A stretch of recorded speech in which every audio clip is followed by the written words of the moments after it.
Graças a paz, igreja. Amém.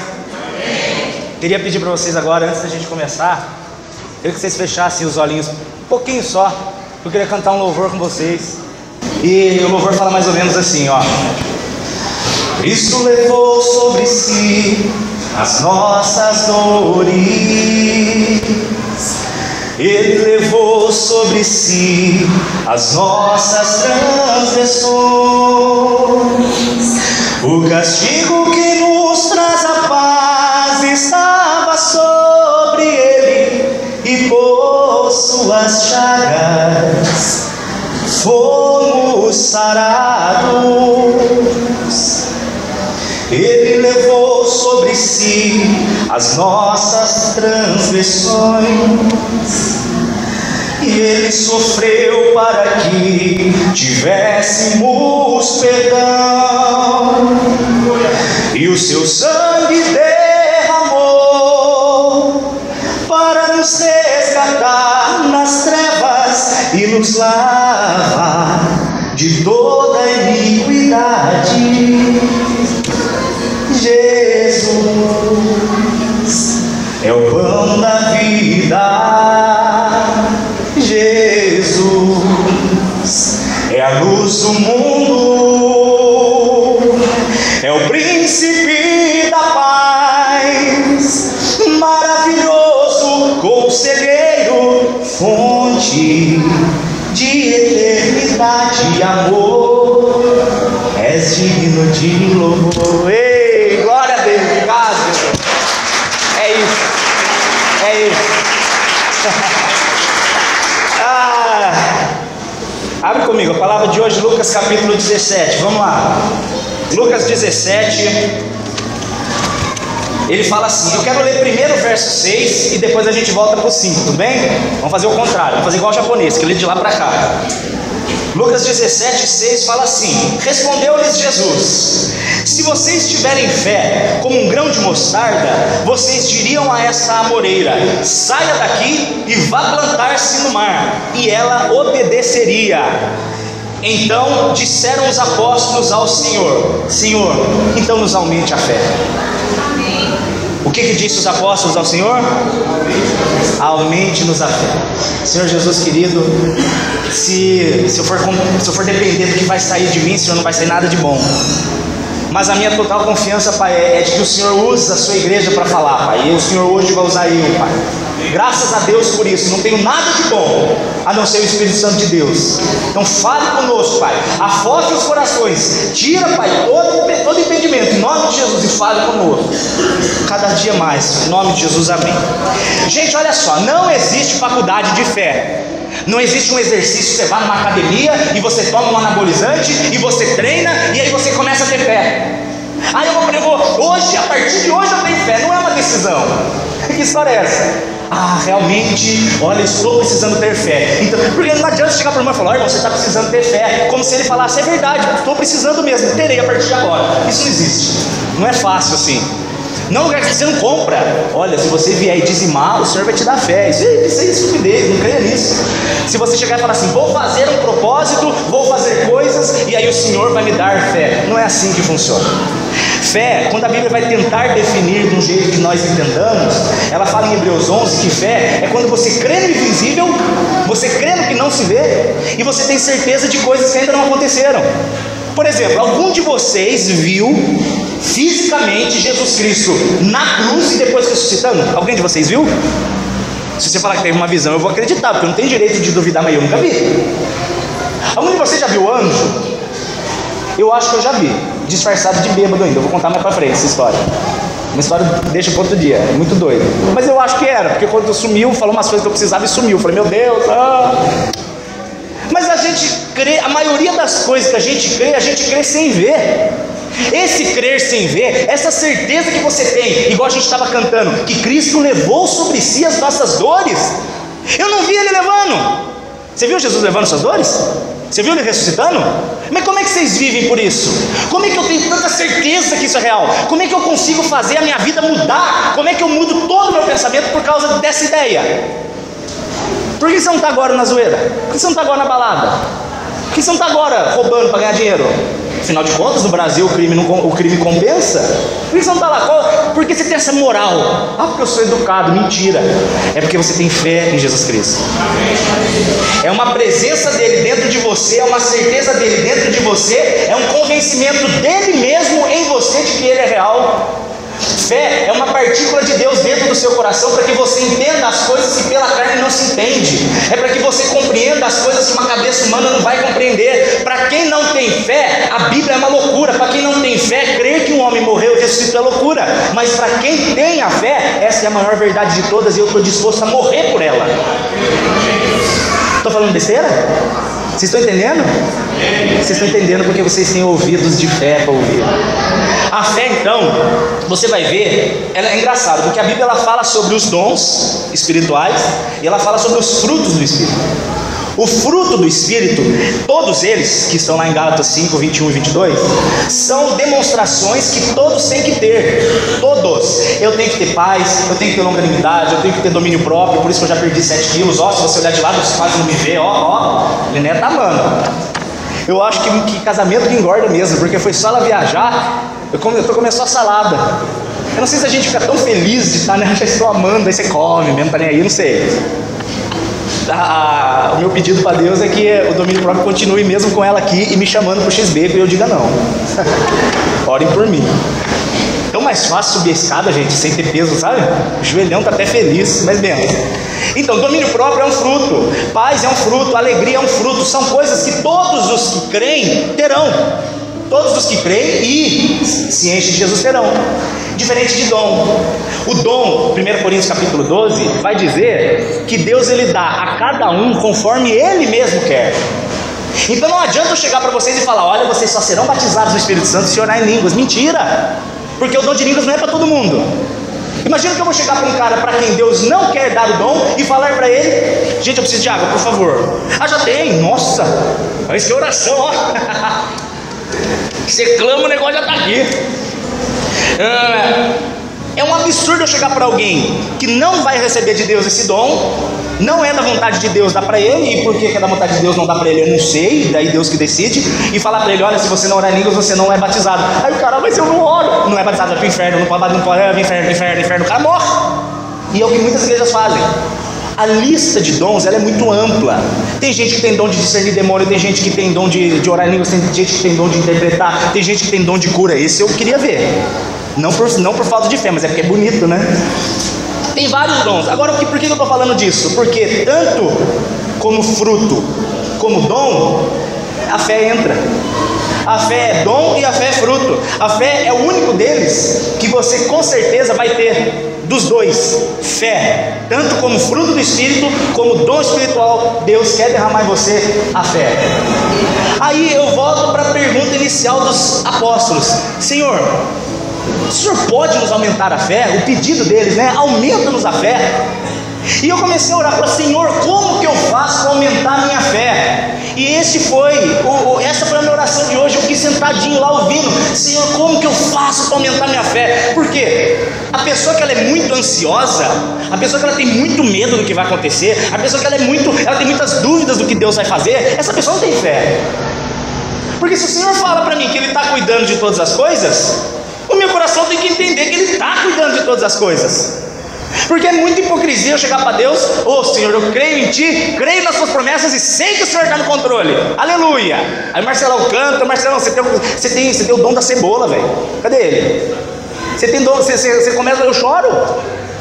Eu fico ali: meu Deus, o que está acontecendo? Eu não era assim. Eu estou lembrando da época que eu assistia Bela e a Fera. Minha mãe colocava eu para assistir Bela e a Fera, e aí eu chorava, cara. Eu tinha uma raiva daquele Gaston, não sei se vocês já assistiram, quando ele enfia a facada na fera, eu queria que ele morresse. E aí eu ficava com ódio, meu Deus. Aí quando ele chegava: tá chorando, ele me zoava: tá chorando, né? Eu falei: não, é pó nos olhos. E eu estava mexido, ele ficava com raiva do Gaston. Por que eu estou falando tudo isso? O aumentar a fé, o Senhor me mostrou, e eu quero ensinar para vocês como aumentar a fé de vocês. Se isso que a gente conversar hoje se tornar real na sua vida, você nunca mais, olha o que eu estou falando, nunca mais será a mesma pessoa. Chega de você chegar na igreja e você se encher de certezas, e aí você chega na sua casa, começa aquela depressão de fim de domingo, já viu? Ai meu Deus, amanhã é segunda-feira. Aquela música do Fantástico me dava depressão.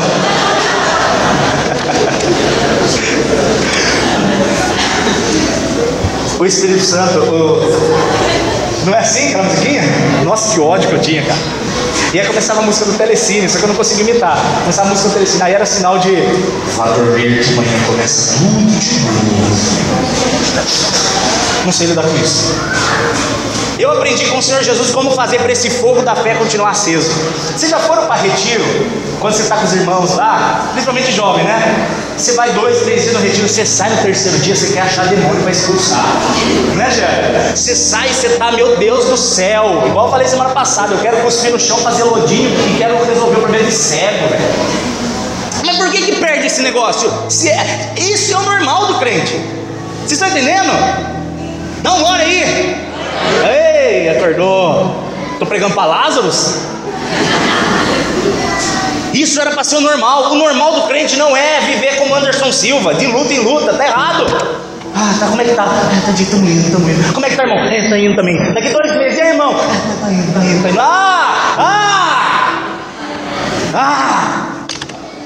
Sabe como é que você faz para manter um fogo aceso? Uma fogueira? Você precisa ter 3 coisas. Para manter um fogo aceso, você precisa ter, eu anotei, um combustível, aquilo que será queimado, no caso, gasolina, madeira, enfim, algum papel, o objeto que terá ali nele pegará fogo.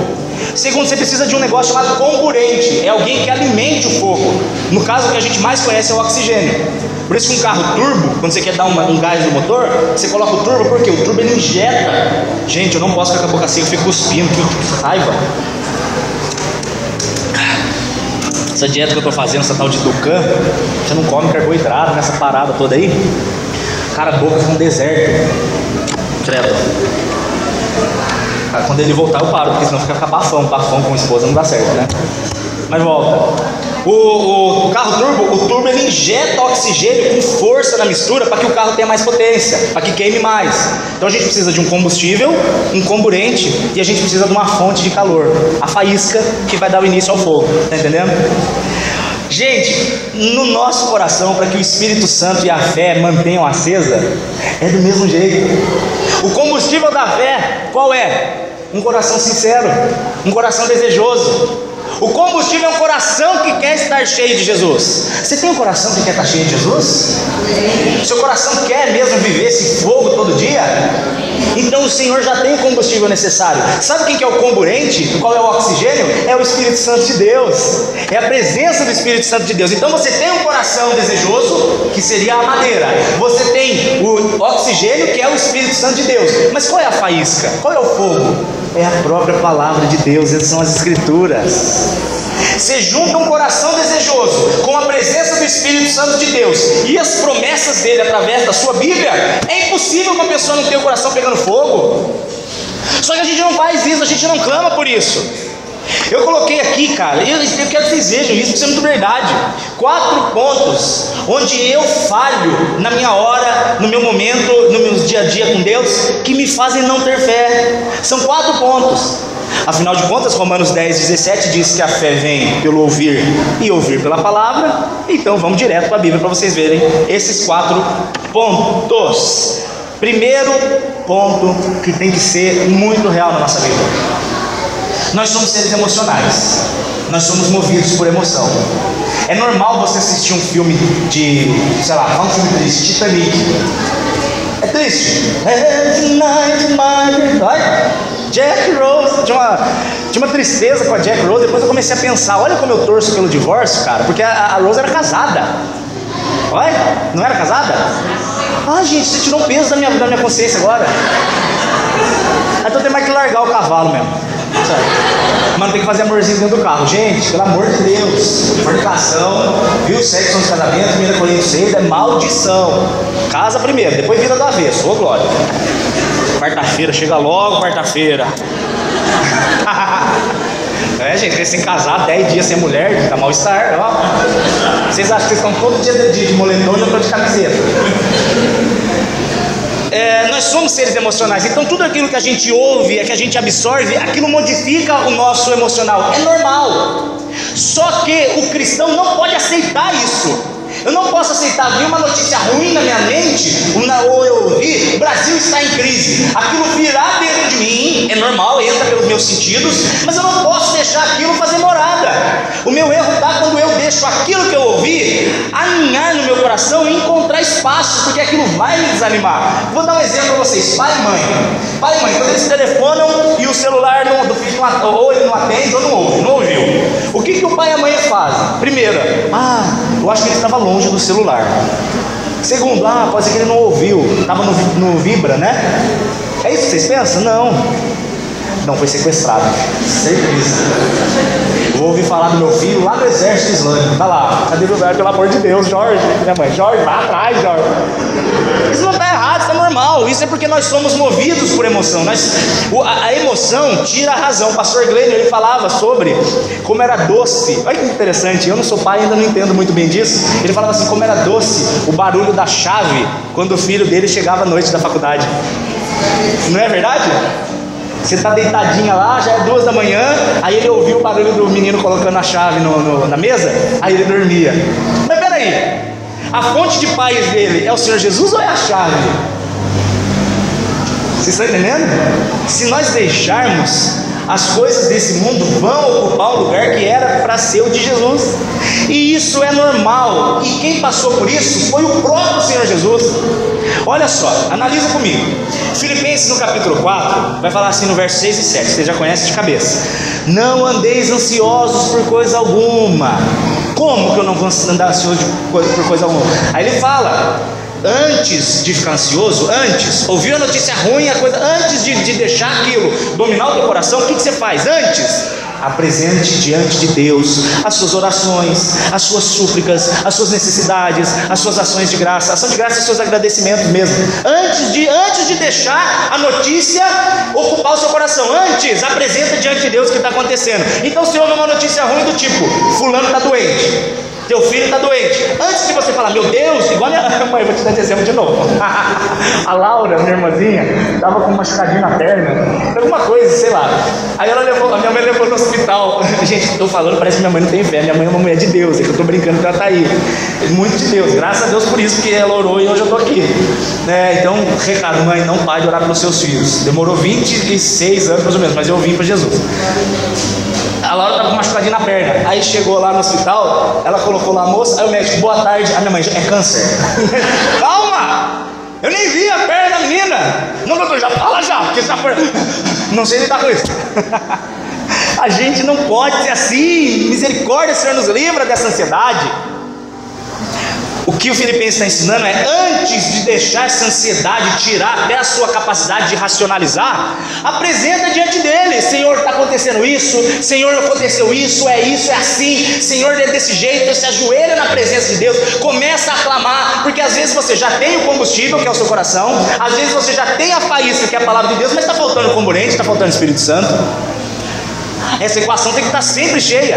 E aí o que eu acho máximo é que a palavra vai falar no verso 7 que depois de você fazer isso, logo depois, não tem nem resposta, mas olha lá, depois de você ter orado e apresentado, a paz de Deus, que excede todo o entendimento, guardará os vossos corações e os vossos sentimentos em Cristo Jesus. Gente, o gostoso de andar com Jesus é que o que vai me trazer paz, o que vai me dar segurança, não é a resposta, porque se fosse a resposta, eu seria um filho mimado, dependente de respostas. Senhor, só vou ficar em paz se eu ver acontecendo. Que fé é essa? Que fé é essa? E não é a paz que o mundo dá. Eu estou em paz porque estou em paz porque eu entrei na minha conta e vi que eu tenho lá 112 mil reais. Aí estou em paz. Mentira! O dinheiro está te dando paz. Agora, paz é você pegar, igual eu estava falando agora com Eliane. Dani, ela veio perguntar para mim: vocês estão vivendo da fé mesmo? Eu falei, eu e Eli, 100%. E como é que vocês fazem? Vocês cobram quando vai na igreja? Eu falei, não dá para cobrar. Não posso dar valor, não tenho essa coragem. Imagina, só vou pregar. Você quer que eu vá na sua igreja? Irmão, quero 2 mil reais na minha conta antes de eu ir. Que coisa ridícula, não vou fazer um negócio desse nunca. Aí como é que eu sei se vai dar? Aí que tá o segredo, eu não sei se vai dar. Eu não sei se vai dar. Mas o meu Senhor me diz que Ele suprirá todas as minhas necessidades em Cristo Jesus. E aí quando eu oro desse jeito, contando, Senhor, mês que vem tem isso, Senhor, mês que vem tem tal coisa, Senhor, quando eu termino de orar, eu já tenho tanta certeza de que o Senhor vai cuidar, eu tenho tanta paz que excede todo o entendimento de que o Senhor vai cuidar, que eu às vezes passo e começo a me sentir irresponsável. Eu falo, Senhor, você deveria estar fazendo, Ele você já fez. O que você deveria estar fazendo, você já fez. Você jogou no meu colo e deixa que eu resolvo. Vocês estão entendendo como é que começa a aumentar a própria fé? Agora, se você achar que eu estou falando besteira, então continua ansioso. Aí é decisão de cada um, né, Eugênio? Vou te dar um exemplo do próprio Jesus falando isso. Olha comigo em Lucas capítulo 22. Quem tiver com a Bíblia aí. Quem está mexendo aqui é o Paulinho ou é o Marcelo? Paulinho? Lucas capítulo 22. Capítulo 22, verso 42. Olha aí. Lucas 22, 42. Vou ler desde o 39 para vocês se localizarem, tá? Eu sempre faço isso, né? Eu peço para abrir, depois eu mando ler antes, né? Eu sou uma besta mesmo, desculpa aí. Lucas 22, 39. E saindo Jesus, como de costume, foi para o Monte das Oliveiras, e os seus discípulos o acompanharam. Chegando até o lugar escolhido, Jesus lhes disse: orem, para que vocês não entrem em tentação. Jesus, porém, se afastou cerca de um tiro de pedra. Tiro de pedra, tipo, joga uma pedra, entendeu? Enfim, não sei que distância é essa, mas... E ali de joelhos Jesus orava, dizendo, olha a oração de Jesus: Pai, se queres, afasta de mim esse cálice. Contudo, não se faça a minha vontade, mas a tua. Pausa. Jesus tinha dito várias vezes que Ele viria para essa terra para morrer por nós. Jesus deixou isso claro várias vezes. Ele fala, por exemplo, em João 10, que ninguém poderia matar Ele. Ele que daria a vida para depois pegar de volta. Não é muito estranho um Senhor que durante a sua vida dizia que ia morrer, quando chegar no dia da morte, pedir para não morrer? Jesus, ele fez isso porque ele sabia da necessidade de se orar para se obter paz. Tanto Jesus sabia que a paz era uma consequência de quem ora, que a fé de quem ora é acesa pela presença do Espírito Santo de Deus, que ele mesmo fez isso. E ele fez isso aqui no verso 42 falando: Pai, olha, afasta de mim se for possível, mas não seja feita a minha, mas a sua. Mas a vontade dele era morrer, mesmo que no coração ele não quisesse, porque ele estava angustiado, mas era plano morrer. Ele orou. E olha o que acontece no verso 43. No verso 43 fala assim: então lhe apareceu um anjo do céu que o fortalecia. Jesus estava com a fé esmorecendo. O medo da cruz, a angústia da cruz estava roubando de Jesus ele mesmo. Para que Jesus não caísse fora da sua própria divindade, ele soube o que ele tinha que fazer era orar. Se ele precisava orar para não andar ansioso, quem sou eu? Ele se ajoelhou, ele começou a contar ao pai: Pai, está doendo aqui, Pai, estou com medo disso, Pai, estou angustiado disso, Pai, estou nervoso por isso. E Jesus mandou um anjo para consolar ele. Um anjo para consolar ele. Quantas vezes você estava orando? Quantas vezes você já orou e veio um irmão e deu uma palavra de Deus para você? Quantas vezes você estava orando e colocou um louvor, aquele louvor mexeu com você? Quantas vezes você falou assim: não vou no culto hoje porque eu estou cansado, não sei o que. Aí o Espírito Santo vai. Gente, quando o Espírito Santo fala, vai, tá? Você vai ficar lutando contra ele e você perde, vai. Mas só você rir de uma vez. Aí eu vou. Aí chega lá, a Jaque fala, Deus usa. A Alessandra fala, Deus usa. Marcelão fala, Deus usa. O Itamar às vezes, vocês mais. Mentira, o Itamar também. Deus fala. É a resposta da tua oração. Segundo ponto que a gente erra muito e a gente não faz a nossa fé ser aumentada. Erra muito. Não faça o seguinte: você vai orar para Deus com uma mão e com a outra você fica segurando o seu problema. Eu entrego para Deus, mas eu fico ali toda hora pensando ali, ó. Se você entregou, não é mais seu. Se você entregou, está na mão de Deus. Como assim você entregou se você ainda fica guardando? Senhor, eu creio que o Senhor vai resolver tal problema para mim. Aí você põe lá. Aí você fica todo dia. Entra na internet, será que saiu? Vou dar um exemplo claro. Eu vi esses dias um irmão meu que fez prova para a polícia, o Demetrios, fez prova para a polícia. A gente orou, ele foi lá, fez a prova, eu voltei, e aí, cara, não tem paz, o senhor agora vai dar o resultado. Eu falei, amém. Mas ele entrava todo dia para ver esse resultado. Ah, será que saiu? Ainda não saiu, não, mas eu tô em paz, Só mais uma olhadinha. Ah, não saiu ainda. Entregou com uma mão, segurou com a outra. Quer ver um exemplo disso na Bíblia? E graças a Deus ele passou, Deus é bom. Bom que daí ele paga o que ele me deve. Se juntar o que ele e o Joab estão devendo para mim de dinheiro, gente, eu sustento minha casa um ano. Mas eu sei que eu já perdi mesmo, Deus é bom. João capítulo 4. Olha só, e eu não estou falando fofoca não, porque eu falo na cara deles em público mesmo, tá? João capítulo 4, verso 46. Olha só o exemplo desse rapaz aqui. Dirigiu-se Jesus para Caná da Galileia, onde da água havia feito vinho. Ora, ali havia um oficial do rei, cujo filho estava doente em Cafarnaum. Pause.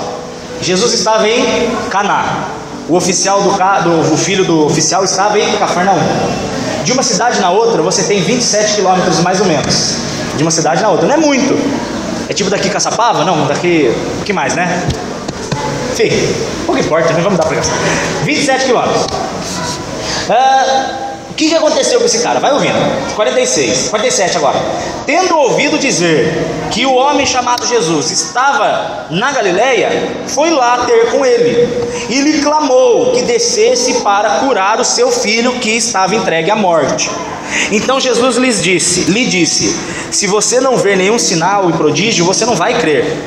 Então rogou ao oficial: Senhor, desce antes que o meu filho morra. O que está acontecendo aqui? Jesus falou para ele: você só vai crer em mim se você ver sinais? Esse foi o questionamento. E o rapaz já respondeu na hora: Senhor, desce antes que meu filho morra. Ou seja, ele falou: não, eu não estou precisando de sinais, pai, eu creio, só vai lá comigo. Vocês estão entendendo? É como se Jesus chegasse e falasse assim: então quer dizer que você só vai ser fiel a mim se eu te mostrar alguma coisa? Se fosse verdade, esse cara ia ficar: meu Deus, é verdade, né? E agora? Mas não foi isso que aconteceu. Ele falou: Senhor, eu não quero saber de sinal, eu quero só que você vai curar meu filho, porque eu sei que você é poderoso para fazer. Isso é fé, não precisar de sinal nenhum. E aí no verso 48, então 49, né? Disse o oficial: Senhor, desce antes que meu filho morra. 50, disse-lhe Jesus: vai, porque o seu filho vive. O homem creu na palavra de Jesus e partiu. Presta atenção. Quantos quilômetros era de distância? 27 para 30 quilômetros. De cavalo, isso você faz em 2 horas. 2 horinhas, no máximo 3, o cavalinho tranquilo faz essa viagem. Imagina a cena: sou eu, Dani, com meu filhinho, o pequeno Isaías e o pequeno Melquisedeque, os 2 profetinhas que eu vou ter, e são doentinhos lá no hospital de câncer de Barretos. Estão lá doentinhos. E eu chego diante de Jesus e falo: Senhor, cura meu filhinho. Aí Jesus vira para mim e fala: vai que ele está curado. O que eu faria? O que vocês acham que eu faria como pai? Imagina a cena. Jesus acabou de falar: meus filhos estão lá doentes. Ele fala que eles são curados. Eu vou pegar meu carro e eu vou voar para lá para ver se ele está curado. Eu quero ir lá ver meu filhinho curado. Eu vou sair correndo para lá. Ainda mais sabendo, porque eu falei Barretos porque dá a mesma distância, 3 horas. Não, Barretos dá mais, né? Eu tô uma besta de mapa, mas tá bom. Olha o que esse cara fez. 51. Então o homem descia, ou seja, voltava para casa, verso 51, quando os seus servos lhe vieram ao encontro. Provavelmente eles viram o cara vir e saíram correndo feliz da vida, né? Dizendo: Senhor, o seu filho vive. Então indagou deles. Então o Senhor, né, o homem, o servo do rei, perguntou para eles: mas a que hora ele melhorou? Eles informaram: ontem, a 7ª hora. A 7ª hora para um judeu, a primeira é 6 horas da manhã. Então a 7ª hora você soma 7 horas, são as 13 horas, 1 hora da tarde. Então esse homem achou Jesus a 1 hora da tarde. E a 1 hora da tarde Jesus disse para ele: seu filho vive. Se esse homem não tivesse crido, ele teria pegado o cavalo dele e corrido para lá, para ver se era verdade. Mas ele tinha tanta certeza de que Jesus era quem ele dizia que era, e que ele podia o que ele dizia que podia, que esse homem se deu ao luxo de falar assim: já que meu filho está curado, vou embora amanhã, pois afinal de contas ele está bem, eu não preciso ir lá comprovar. Esse homem não orou e segurou. Esse homem orou e entregou, sabendo que o Senhor é poderoso para fazer infinitamente mais. Você entendeu isso, né? Vocês pegaram isso aí. Se eu entreguei na mão de Jesus e Ele realmente é para mim, estou falando para mim porque Ele é quem Ele diz que é, mas tem que saber se Ele é para você quem Ele diz que é. Se para você Ele é quem Ele diz que é, você entrega e não segura. Você entrega e já vive como se Ele tivesse respondido. Oh Deus! Aí Jean, já vai comprar aliança de namoro, Deus vai mandar aí. Olha aí, olha o desespero, recebo com as duas mãos assim, ó.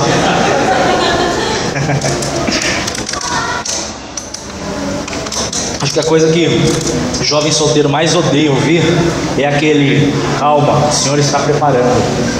Uma raiva. Eu lembro quando eu ouvi isso, eu falava: você fala isso? Porque você está com a barriga cheia, eu que estou com fome. E o pior é que é verdade, cara. Quando você para de ficar desesperado. Vocês não sabem como é que eu conheci ele ali, né? Não sei se todos sabem, foi ele no vídeo do casamento da minha irmã. Eu fiz um vídeo brincando com o casamento da minha irmã. Aí de repente ela vem e comenta no vídeo, me chavecando, descaradamente. Sério, gente? E eu tenho a prova, eu tenho o print. Quero gravar um vídeo com você um dia. Eu falei: mas que assanhada. Entrei pra ver e falei: mas é bonita essa assanhada. E é de Deus. Vou buscar, 6 meses depois de estar casado. Tô falando isso porque tem a galerinha que assiste que é solteira. Então já fica aí de: ó Deus falando, tá falando mesmo. Para de ficar desesperado. Terceiro ponto onde você vai ver a sua fé sendo fortalecida, quando você entende, pelo amor de Deus, de uma vez por todas, que o tempo de Deus é o tempo perfeito. Não adianta eu orar: Senhor, eu quero isso, agora, Senhor, eu quero agora, eu determino que seja agora. O Senhor vai olhar para você e falar assim: quem você está pensando que você é? Você está zorgue para mim? Conheço um pastor que ele tinha 2 filhos e ele orava todos os dias. E agora fica uma palavra para você que tem alguém que você quer converter, que seja convertido, e essa pessoa ainda não ouviu. Guarda isso no seu coração, porque às vezes a gente vê o tempo passando e vai desanimando, né? Você começa a achar que Deus não está te ouvindo. Esse pastor nunca desanimou, e ele sempre orando pelos 2 filhos. Ele orava pelos 2 filhos, ele orava pelos 2 filhos, ele orava pelos 2 filhos. E os 2 meninos eram homens de negócios muito ricos, eles não queriam saber de Jesus. E esse pastor, ele tinha uma cadeirinha de balanço, onde ele sentava na casa dele, com a bíblia dele, e ele ficava lendo e orando pelos 2 filhos, e orava pelos 2 filhos. A cadeirinha de balanço era o lugar secreto dele, de Mateus 6,6, o lugarzinho secreto. Esse pastor morreu e não viu a conversão dos 2 filhos. Quando os meninos foram fazer o inventário na casa do pai, para saber o que tinha, para vender, para dividir, etc., um deles chegou e falou: olha, irmão, a cadeira de balanço do pai, o que a gente vai fazer com ela? Aí o mais novo, para brincar, sentou na cadeira, pegou uma bíblia e falou: olha, irmão, eu sou o pai, olha aqui, ó, eu sou o pai. E começou a balançar. Aí o irmão saiu e ele foi balançando e lendo a Bíblia. E quando ele começou a ler a Bíblia, ele viu várias anotações do pai dele, várias orações por ele. E o menino sentado na cadeira de balanço do pai, que tinha morrido, lendo as orações por ele mesmo, foi tocado pelo Espírito Santo de Deus e aceitou Jesus naquela cadeira. O engraçado é que aí ele contou para o irmão mais velho. O irmão mais velho foi lá, sentou e aconteceu a mesma coisa. Os 2 hoje são pastores, os 2 hoje servem a Jesus. O tempo de Deus é perfeito. Se a gente for desanimar porque a nossa oração não está sendo atendida, a gente não está crendo que ela está sendo ouvida. Olha aí. Quero mostrar isso para vocês. Quando você vai ler, por exemplo, já tá acabando, falta mais 15 minutinhos só. Quando você vai ler 2 Reis, no capítulo 2, a partir do verso 9, você vai ver a conversa de Elias e Eliseu. E olha como Deus, ele é maravilhoso quando a gente ora. Elias, quando ele estava para morrer, ele estava para subir, falei besteira. Quando ele estava para ser arrebatado, né? Eliseu estava junto. E aí Elias virou para Eliseu e falou assim: pede, o que você quer que eu te dê se eu vá embora? E aí Eliseu fala assim: tem aí? Você pode pôr para mim, Marcelão? É o 2 Reis 2, 9. Para nunca mais esquecerem. 2 Reis. Vai abrir no rei. Abra reis, aleluia. Encontra em nome de Jesus. Melhor deixar para lá, aleluia. 2 Reis, capítulo 10, 2 Reis 2, no verso 10. Eliseu fala para Elias: eu quero a porção dobrada do teu espírito. Eu quero que aquele Espírito Santo que você tem, eu quero o dobro. Pedido ousado, mas ele teve fé de pedir. E você, quando deixa de orar, porque você acha que é demais para Deus responder? Não vou orar pedindo isso não. Ô glórias, abriu. Havendo eles passado, Elias disse a Eliseu: pede o que você quer que eu te faça, antes que eu seja tomado de ti. E disse Eliseu: peço que haja em mim uma porção dobrada do teu espírito. Gente, que pedido metido. E deixa eu falar, Deus ama pedidos metidos, porque um pedido metido demonstra que você crê que Ele é poderoso para te dar o que você pede. Olha aí. Igual ontem na igreja, ontem tinha um rapazinho pregando sobre dinheiro, e aí ele virou para um e falou assim: cara, se você tivesse a quantia que você quisesse para realizar o sonho que você quisesse, o que você queria e para quê? Olha o pensamento de pobre. Aí ele falou: eu queria só uns 30 mil para arrumar minha vida. Eu falei: que isso, cara? 30 mil para arrumar sua vida? Pede 1 bilhão para resolver a vida de um monte de gente. E tem gente que recebe pouco porque tem pouca ousadia na oração. Começa a clamar para o Senhor te levar até onde você nem imagina. Ele vai responder. Verso 10. E disse, Elias disse para Eliseu. Elias era o maiorzão, de mais velho, Eliseu era o pupilo. E disse Elias: olha, o que você pediu é difícil, mas se você me ver no momento em que eu for arrebatado, assim acontecerá. O que ele está querendo dizer? Olha, aqui é uma imagem de nós e Deus. Você está pedindo algo muito difícil para Deus, e Deus responde para você: se você estiver na minha presença, eu te farei assim. Amém. Mas não adianta você pedir e viver como se estivesse afastado, você não vai ver. E sabe o que é incrível? Eliseu era fiel, Eliseu era presente, Eliseu era constante, Eliseu estava junto, ele era parceiro, ele era íntimo de Elias, amigo íntimo, assim como nós temos que ser de Jesus. E o que acontece? Você vai ver que Elias, eu não vou falar agora, eu anotei, mas não vai dar tempo. Elias realizou 12 milagres durante a sua vida. 12 milagres. Aquele de cai fogo, faz o martelo flutuar, etc. 12. A Bíblia relata que Eliseu fez 23. Olha que louco. Faltou um, e Eliseu morreu. Aí você fala: mas como assim? Elias fez 12 milagres e pediu porção dobrada. Quando ele realizou o 23º milagre, Eliseu morreu. Aí você fala: ué, Deus, ele respondeu, não foi porção dobrada, foi porção 1,99zada? Faltou um pouquinho? Abre para mim, por favor, Marcelão. 2 Reis 13, 20. Olha que milagre. Foi rapidinho. 2 Reis 13, 20. Depois, o que aconteceu? Morreu Elias, com 23 milagres realizados. Eliseu, é para ver quem estava ligado, já vi. Ora, as tropas dos moabitas invadiram a terra à entrada do ano. Pula para o outro. E sucedeu que, enterrando eles um homem, um dos soldados que morreu, eis que viram uma tropa e lançaram o homem na sepultura de Eliseu. E caindo nela, o homem, tocando os ossos de Eliseu, reviveu e se levantou sobre o seu seio. Deus cumpriu a promessa na vida de Eliseu, mesmo Eliseu estando morto, porque Deus é fiel no tempo dele. Olha aí, gente. E você acha que a sua oração não vai ser ouvida porque você não está vendo Deus fazer. Querido, você não tem que ver porcaria nenhuma, porque fé predispõe a ideia de que você não vai ver mesmo, mas você confia que aquele que vai fazer é poderoso para fazer. É isso que é fé. Último ponto, quarto, último ponto para terminar. A nossa fé ela tem que ser abastecida pela certeza de que eu sei para onde eu vou. Eu estava assistindo um filme esses dias aí, há pouco tempo atrás, e era tipo aquele filme tipo Rock. Vocês já assistiram o Rock Balboa? Aquela parte que ele fica subindo a escada. Eu tenho uma inveja santa daquela agilidade. O joelhão não vai. E aí o filme do Rock é engraçado porque ele evidencia bem o que é um filme de Hollywood. O filme de Hollywood é assim: você cria amor pelo mocinho ou pela mocinha. O mocinho e a mocinha apanha igual cachorro malo de rua. E aí quando falta 10 minutos para acabar o filme, ele tem uma reviravolta, né? Tipo, tá morto, vai a lágrima da princesa, ressuscita, sabe? No finalzinho. E aí vira o jogo, não é assim? A nossa vida é muito filme de Hollywood, gente. A gente passa uma vida nessa terra apanhando, fortalecendo em Jesus, aí apanha de novo, aí se fortalece em Jesus, aí vem mais aflição, vem mais problema, e a gente fortalece em Jesus, Aí quando chega no último dia, vinde bendito do meu Pai, e a gente vai para casa, onde é garantido. Fé é depois de tudo que você já ouviu de Jesus. Fé é depois de tudo que você já aprendeu dele. Fé é depois de tudo que você já viu ele fazendo na sua vida. Quantos gigantes você já teve aterrorizando a sua vida? Quantos? Eu vejo pela vida dos meus pais, cara. Quantos gigantes, eu lembro do pai sofrendo com aquele versalão velho que ele tinha. O desespero de, ai meu Deus, como é que será para pagar a faculdade desses dois? Ai meu Deus, como é que será quando crescer, não vai dar? Eu via a afliçãozinha deles, quando eu era mais novo, eu via. E sempre confiando, ó, o Senhor Jesus vai fazer. Eu orava lá no quarto quietinho, Senhor, ajuda o pai, a mãe lá. Hoje, eu e minha irmã, a gente já formou, já casou, já saiu de casa, já aquele versalão já virou um museu.